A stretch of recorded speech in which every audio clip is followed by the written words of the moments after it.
Hello everyone. So today we are doing chapter number 2 of class 6, that is diversity in the living world.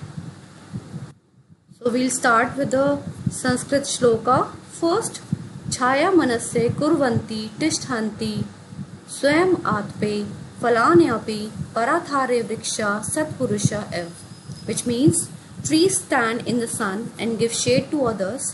Their fruits are also for others. Likewise, good people bear all the hardships and bring welfare to others. They give to others whatever they have earned. जिसका अर्थ है कि जैसे trees सन में धूप में खड़े रहते हैं और हमें छाया देते हैं, हमें फ्रूट्स देते हैं, उसी प्रकार जो भी अच्छा व्यक्ति होता है वो अपने मेहनत से दूसरों का भला करता है। उसने जो भी अर्न किया है वो दूसरों में न्यौछावर कर देता है। सेम वे जो भी प्लांट्स हैं वो क्या हैं, हम उनके ऊपर डिपेंडेंट हैं। So first term is biodiversity. Bio which means living, which can be plant or animal. Diversity means variety. So we can say that there are varieties of plants and animals found in a particular region. एक particular area में अगर plants और animals मिल रहे हैं, उस region को कहा जाएगा biodiversity. So trees provide food and shelter to some birds and other animals. जो ट्रीज होते हैं वो हमें क्या देते हैं, फूड और शेल्टर। बर्ड्स को फूड और शेल्टर, एनिमल्स को food and shelter. On the other hand animals क्या मदद कर रहे हैं प्लांट्स की, ट्रीज की? They help in the dispersal of seed. एक जगह से दूसरी जगह सीड्स को डिस्पर्स कर रहे हैं, फैला रहे हैं। So we can say that plants and animals are dependent on each other. Now we can group plants and animals on the basis of the following characteristics. First one, अगर हम बात करें presence और absence of flowers, तो हम plants में देखेंगे या तो plants में flowers होते हैं या नहीं होते। तो हम उनको दो कैटेगरीज में रख सकते हैं कि उस प्लांट में फ्लावर है या नहीं है। उस प्लांट में स्टेम कैसी है, हार्ड है या सॉफ्ट है।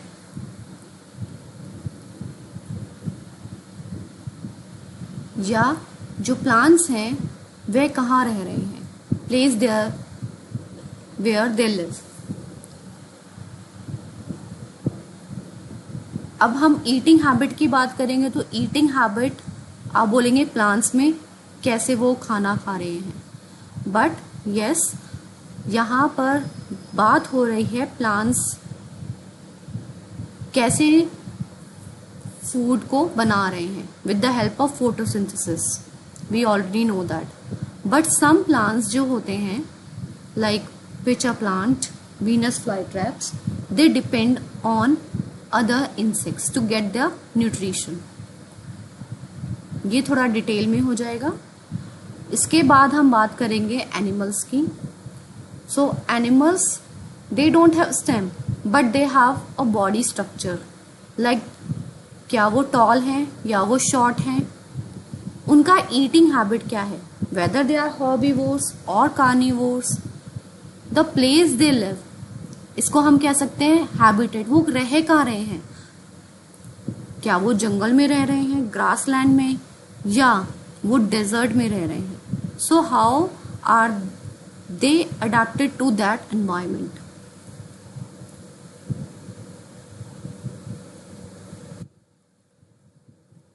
नेक्स्ट टॉपिक हमारा जाता है, they are 3 types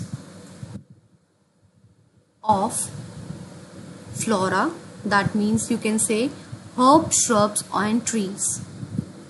So herbs, shrubs and trees, ये तीन टर्म है, इनको हम कैसे डिस्टिंग्विश कर सकते हैं? First, on the basis of their size. अगर वो सबसे छोटे हैं दैट मीन्स वो हर्ब्स हो गए, थोड़े बड़े श्रब्स हो गए, और जो सबसे बड़े होते हैं वो ट्रीज हो गए। तो आप देखेंगे जो हर्ब्स होते हैं दे आर नॉन वुडी, उनमें कोई हार्ड वुड स्ट्रक्चर नहीं होता। ऑन द अदर हैंड अगर आप ट्रीज में देखेंगे they are largely woody. Second, on the basis of their height, herbs जो होते हैं वो छोटे होते हैं, जैसे कि 3 to 4 feet tall, shrubs 3 to 15 feet tall, and trees are the largest or the tallest. They are 13 to 15 tall. Now third हमारा जाता है structure. Herbs, they have soft flexible stem. If you'll see here, so they have stem, they have flexible stem. In shrubs you'll find the bushy appearance with multiple branches. In trees you will see a trunk, then the branches arise, called canopy. Now their lifespan, they are annual, biennial or perennial. Herbs जो होते हैं वो 1 साल, 2 साल, 3 साल, more than 10-20 years they can live up to. Shrubs जो होते हैं they are shorter lived than trees. ये भी ज़्यादा टाइम तक रहते हैं, बट सबसे ज़्यादा लॉन्गर लाइफ स्पैन होता है, लॉन्गेस्ट लाइफ स्पैन होता है हमारा ट्रीज का, जो डेकेड्स तक रह सकते हैं. देयर एग्जाम्पल्स आर, हर्ब्स का एग्जाम्पल है tomato, shrubs, rose, trees, neem. Now you can see the picture, tree, shrub and herb. Next topic is difference between climber and creeper. So from the picture itself you can see climbers need some support to grow. Like यहाँ पर आप देख रहे हैं इनकी week stem होती है, जिसके कारण इनको कोई सपोर्ट की जरूरत होती है. On the other hand creepers जो होते हैं वो ग्राउंड से अटैच्ड है, so they grow along the ground. Their examples are climbers, beans, grapevine, gourd, jasmine and money plant. Creepers, bottle gourd, watermelon, pumpkin, strawberry and cucumber. The next topic is the type of venation, means the structure of their leaf. If we talk about the structure of leaf, you will see that here they are parallel lines. That is why it is known as parallel venation. And on the other hand, they are web-like network. So they are reticulate venation. So parallel venation, when vein runs parallel to each other. Here you can see they are parallel veins. On the other hand, when a net-like structure is observed with a thick vein in the middle, जिसको हम mid rib भी कह सकते हैं. इनके examples हैं parallel venation बनाना, grass, reticulate venation hibiscus, जिसको गुड़हल भी कहते हैं हिंदी में, and Neem.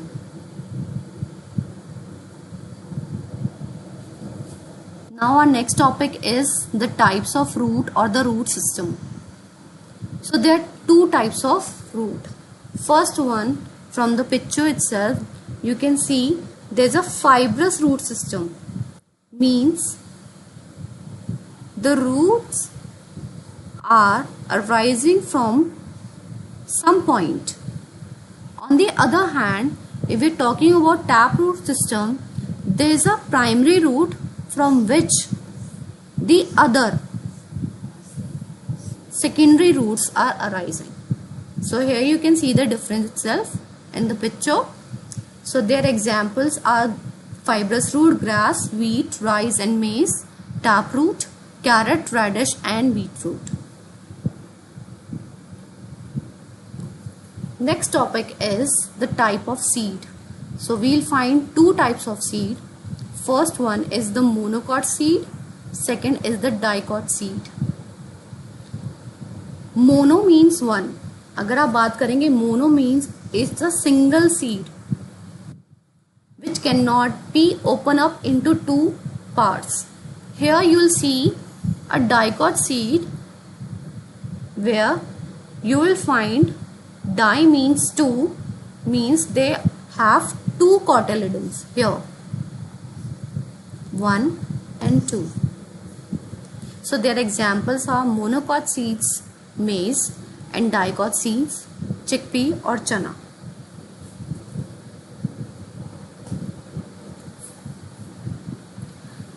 So we'll start with some of the questions found in the NCERT content. How does cactus plant survive in extreme hot condition? So आप देखेंगे जो cactus है वो कहाँ पर ज़्यादातर grow करता है? They grow in the desert. And how do they survive there? वहाँ पर देखेंगे आप उनकी जो stem होती है, the fleshy stem जो cactus में होती है, they can store lot of water inside, so which help them to tolerate the hot condition in these places. Second, how does some trees survive in cold weather condition? In order to survive in such condition, आप देखेंगे कुछ trees होते हैं इतने ठंड में भी they can survive. But how? Because their leaves have a needle-like structure. अगर आप देखेंगे उनकी जो leaves होती हैं वो एक needle-like होती हैं. So they have the ability to let the snow slide off easily, जिससे कि जो भी snow के ऊपर आती है वो उसको break down करके slide off कर देती हैं. So they are conical shape and sloping branches of, like example you can see deodar trees enable them to do so easily. तो इसलिए वहाँ पे ठंड क्लाइमेट में कुछ ट्रीज जो होते हैं वो सरवाइव कर पाते हैं.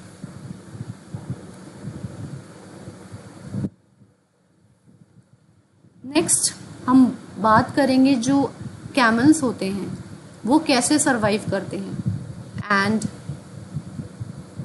टाइप्स ऑफ कैमल्स भी देखेंगे हम. So what difference are observe in the legs in the height of camel in cold desert compare to that found in hot desert. The camel in the hot desert, अगर आप बहुत ही गर्म desert की बात करेंगे, ठीक है, तो दे हैव लॉन्ग लेग्स. उनकी जो टांगे होती है बहुत लंबी होती है with wide hooves which help these camels to walk on the sandy desert without sinking into the sand. ठीक है, जो उसकी मदद कर रहे हैं कि वो चल पाए easily. But on the other hand, जो camels cold desert में नहीं होते, you will find they are shorter. उनकी height थोड़ी छोटी होती है. So these short legs allow them to walk easily in mountain regions. तो ये क्या होते हैं, पहाड़ों पे आसानी से चल पाते हैं with short legs. How do these hump of camel help them survive during food scarcity? जब फूड की कमी होती है, बहुत खाना कम पड़ जाता है कैमल्स के लिए, तो उनके हम्प्स कैसे मदद कर रहे हैं? As you know that camels जो होते हैं अपना खाना हम्प्स में स्टोर करते हैं.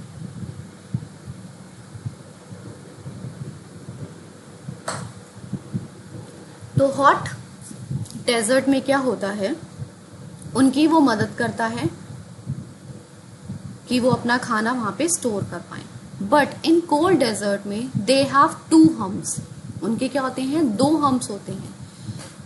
अब क्या होता है, जब बिल्कुल बहुत ठंड आ जाती है, और ठंड जो होती है लेट विंटर्स में, जब वो ठंड जाने वाली होती है, बहुत ही ठंड, so there is not much food available, सारा खाना खत्म हो जाता है धीरे धीरे।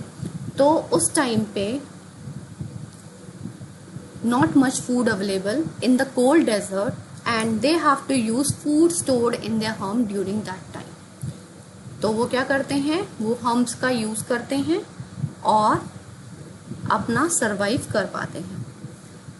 So is there any other feature that can help camel to survive in the desert? Yes, because camel जो होते हैं बहुत ही small amount of urine पास करते हैं, उनका जो डंग होता है वो भी बहुत ही ड्राई होता है और वो स्वेट नहीं करते, उनको पसीना नहीं आता, जिससे कि वाटर रिटेंशन कैपेसिटी बहुत ज़्यादा हो जाती है उनकी बॉडी में और वो ज़्यादा वाटर लॉस नहीं कर पाते from their body, so they can survive for many days without drinking water.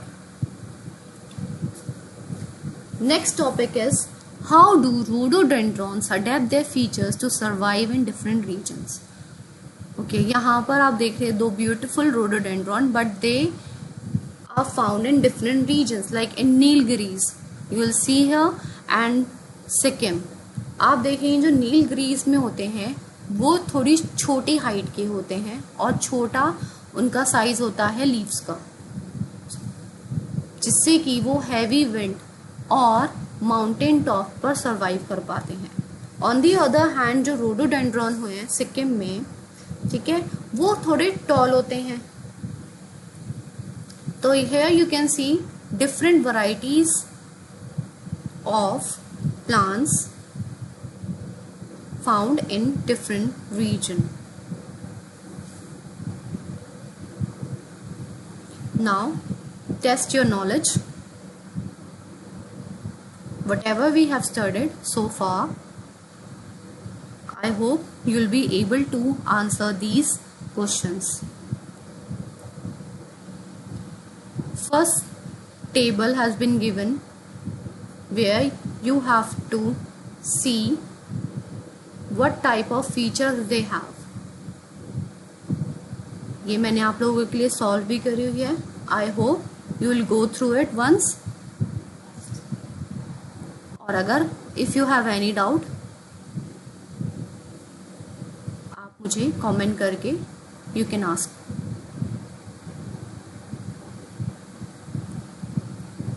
Next table हमें बतानी है डिफरेंट एनिमल्स की, the place where they live, the food they eat and how they do move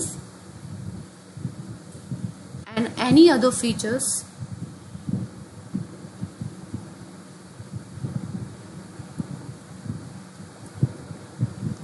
Now the next table is all about grouping of plants based on their height and nature of the stem. So here we have already discussed this topic: herbs, shrubs, trees, creepers, climbers. So answers already have been given to you. Just take a look.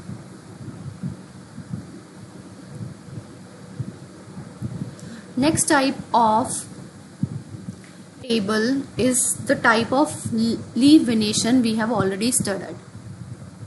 So observe yourself around in your area what type of leaf venation you found and the type of root they have. We have already discussed this topic earlier. Now the next table is all about the movement in animals. How do they move? Do they fly? Do they climb? Do they walk? Answers are already given to you.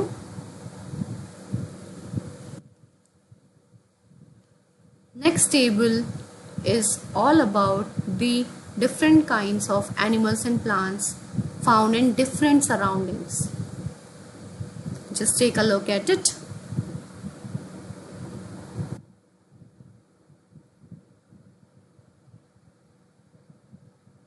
So question number 1 is, you have been given two pictures of wheat and kidney beans. So on the basis of the root, seed and venation, you have to tabulate a table. So wheat and kidney beans on the other hand. So what kind of root they have? Wheat has fibrous root. Kidney beans have tap root. What kind of seed they have? Wheat has monocot seed and kidney beans have dicot seed. What about their venation? It's palar venation in wheat and reticulate venation in kidney beans. Next question is, you have been given name of the some animals living in their habitat. On the basis of their habitat, you'll have to write A for aquatic,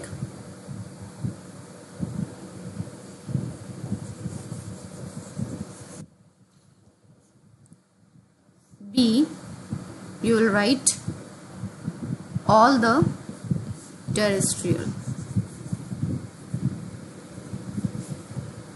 and in the medium C, you will find all the amphibians.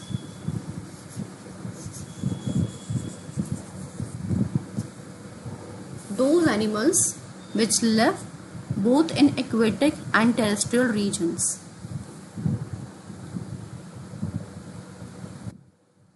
Next question is, Manu's mother maintained a kitchen garden. One day she was digging out radish from the soil.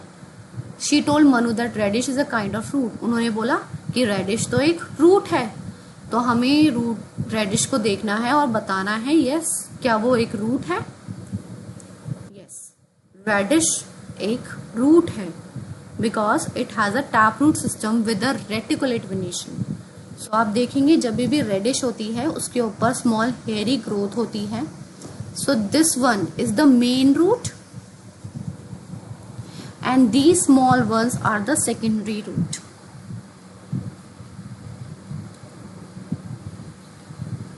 Our next question is, you have been given two pictures. One is a mountain goat and the goat found in plains, and you have to tabulate a difference between these two goats. First, I have done it for you that it's on the basis of their habitat. एक तो mountain में मिलता है और एक farms में मिलता है. On the basis of their physical appearance, उसका coat white fur होता है और insulation, that means उसे ठंड से बचाता है.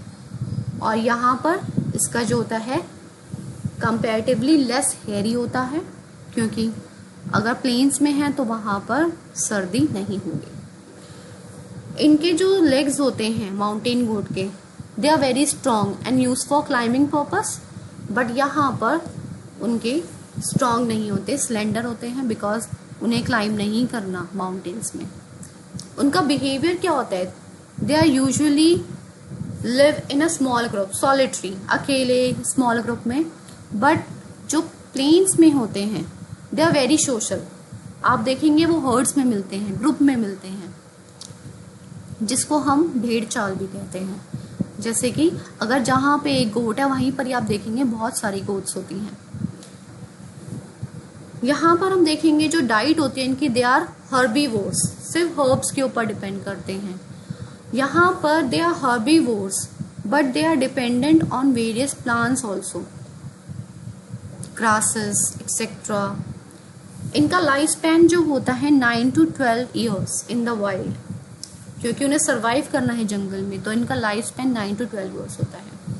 इनका लाइफ स्पैन थोड़ा ज़्यादा होता है बिकॉज यहाँ पे टेक केयर कौन कर रहा है? आफ्टर ऑल ह्यूमंस प्लेन्स में. नेक्स्ट क्वेश्चन इज अबाउट, आपको कुछ एनिमल्स दिए हुए हैं और इंसेक्ट्स कह सकते हैं। आपको उनको 2 कैटेगरीज में डिवाइड करना है और वट एवर 2 ग्रुप्स में डिवाइड कर सकते हैं उनको। तो I have divided them into 2 group, that is vertebrate and invertebrates. Vertebrates are those which have backbone and invertebrates are those which do not have backbone. So I have done this grouping on the basis of their presence or the absence of backbone.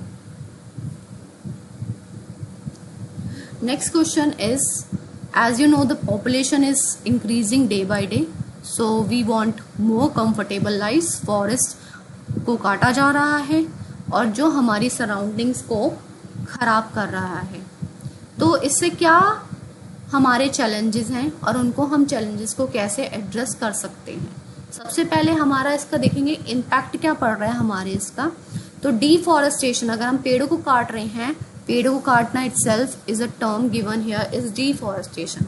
तो कोई climate change हो रहा है, biodiversity, plants को रहने की जगह नहीं है, एनिमल्स को रहने की जगह नहीं है। अगर पेड़ ही कट रहे हैं तो एनिमल्स कहाँ से रहेंगे।